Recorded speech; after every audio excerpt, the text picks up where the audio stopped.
Bonjour, aujourd'hui nous allons résoudre l'exercice page 211 numéro 69. Dans cet exercice, on vous donne 4 points et on vous donne leurs coordonnées dans un repère.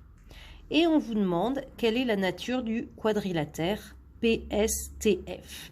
Pour cela, il va d'abord falloir faire une conjecture sur ce quadrilatère. Comment peut-on faire une conjecture?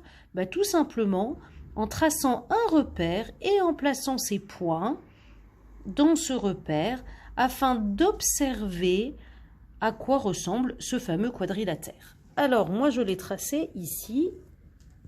Voilà, dans mon repère, j'ai placé mes 4 points. Et donc, on observe déjà que ce n'est pas ni un parallélogramme, et donc pas un rectangle, pas un carré, pas un losange.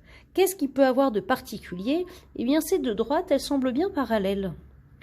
Mais celles-ci ne le sont pas. Donc, on peut supposer que le quadrilatère PSTF semble être un trapèze. Pour ça, j'ai deux choses à justifier. Le fait qu'il y ait deux côtés parallèles et que les deux autres côtés ne sont pas parallèles.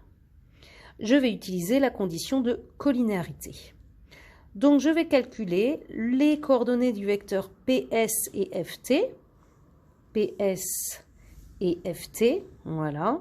Et ces deux-là, j'aimerais bien que ces deux vecteurs vérifient la condition de collinéarité. Donc, je calcule le déterminant de ces vecteurs et j'obtiens 0. Ce qui veut bien dire que la condition de collinéarité est vérifiée, que les vecteurs sont collinéaires et donc que les droites sont parallèles. Donc, j'ai bien ces deux côtés qui sont parallèles. Maintenant, je vais calculer les coordonnées des vecteurs PF et ST. Ceux-là, ils ne vérifieront pas la condition de collinéarité, mais on va bien le justifier en calculant le déterminant. Et effectivement, on obtient 46 qui est différent de 0.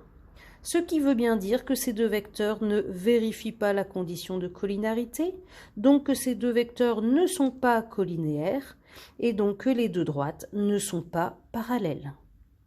J'ai donc bien justifié à l'aide de ces deux éléments que le quadrilatère PSTF est un trapèze.